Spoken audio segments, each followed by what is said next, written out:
about the last rescue I ever made. So I had given my resignation about the middle of September, effective I think it was September 22nd, 74.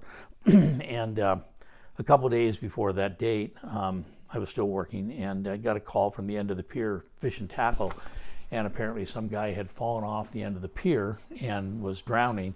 So we rolled out to the end of the pier, code 3, and of course he's on the south side of the pier, and a fully clothed older man. Turns out he was kind of a, well, we called him at the time derelicts. We would now call him homeless.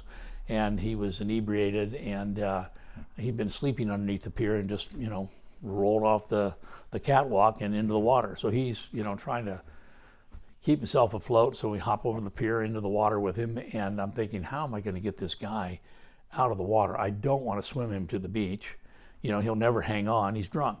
And about that time, the chief showed up, and he had a Stokes basket in his unit, which was a metal stretcher with the chicken wire, bottom wrapped around it. And he hooked that up to the crane, which we used to launch the rescue boat at the end of the pier with. Dropped it down, and we were able to maneuver this guy. A couple other guards had hopped in the water by then. And in fact, I think there's a picture of that.